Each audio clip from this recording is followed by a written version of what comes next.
এইটো ভাল হৈছে, আমিতো এইটো বিচাৰোঁ, কাৰণ মানুহৰ জীৱনৰ ছেফটিটো ডাঙৰ কথা। নিৰ্বাচন পিছতো পাতিব পাৰে, 2 দিন আগতো পাতিব পাৰে, 2 দিন পিছতো পাতিব পাৰে, এইটো ডাঙৰ কথা নহয়। গতিকে নিৰ্বাচন আয়োগৰ যিটো ঘোষণা সেইটো আমি ভাল পাইছোঁ, আৰু তেখেতসকলে ভাল টাইম চাই ইলেকশ্যন পাতিব। আমি সকলো সাজু আছোঁ নিৰ্বাচনৰ কাৰণে। লাভ লোকচানৰ কথা নাই, মানুহৰ ছেফটিটো ডাঙৰ কথা। মানুহৰ জীৱন আৰু সম্পত্তিৰ নিৰাপত্তাটো আমি সদায় ভাবোঁ, আৰু এতিয়া গোটেই বিশ্ব ধৰি যিটো ভাবুকি আহিছে, আমাৰ ইয়াত ছেফটি হোৱাৰ কাৰণে ইমান কেজুৱেলিটি হোৱা নাই বা আজি বিয়পা নাই। গতিকে এনেকুৱা সময়ত নিৰ্বাচন আয়োগে যি ডিচিশ্যন লৈছে সেইটো ভালেই হৈছে।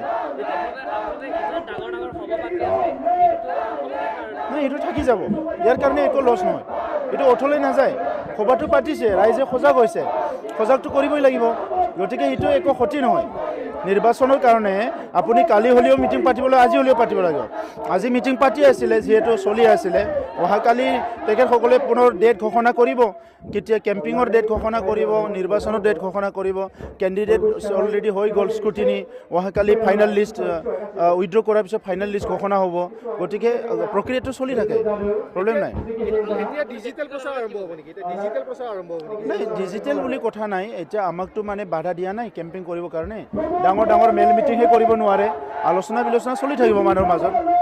অসমৰ নিৰ্বাচন আয়োগে এই যি নিৰ্বাচন BTC পৰিষদীয় নিৰ্বাচনটো তেওঁলোকে ইনডিফিনিট পিৰিয়ডৰ কাৰণে যেতিয়ালৈকে এটা মানে কনজিনিয়েল এটমছফিয়াৰ নাহে এইটো পিছুৱাই দিয়াৰ কাৰণে তেওঁলোকে ঘোষণা কৰিছে। এইটো আমি আদৰণি জনাইছোঁ, কিন্তু এই কামটো অলপ আগতে আৰু কৰিব পাৰিলেহেঁতেন বুলি আমি ভাবিছোঁ। কাৰণ যোৱা 10-15 দিনত যথেষ্ট ইয়াত পাব্লিক মিটিং, ইলেকশ্যন মিটিং বা পাব্লিক ৰেলী এনেকুৱা হৈ গ'ল। নমিনেশ্যন দিয়াৰ সময়তো যথেষ্ট হিউমেন কণ্টেক্ট বা মানুহৰ সমাগম, ইয়াত জনসমাগম হৈছে। তো তৎসত্ত্বেও নিৰ্বাচন বা DC যি ৰিটাৰ্ণিং অফিচাৰ তেওঁলোকে বাধা আৰোপ কৰা নাই, যিহেতু ইয়াতে ইলেকশ্যনৰ এটা অধিসূচনা জাৰি কৰিছে। বিভিন্ন যিবিলাক সভা সমিতিবিলাক বাতিল কৰা হৈছে, বাধা আৰোপ কৰা হৈছে, কিন্তু নিৰ্বাচন ক্ষেত্ৰত বাধা আৰোপ কৰা হোৱা নাছিল।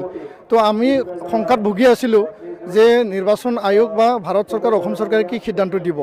তো আজি এই সিদ্ধান্তটো আহিল, আমি আদৰণি জনাইছোঁ।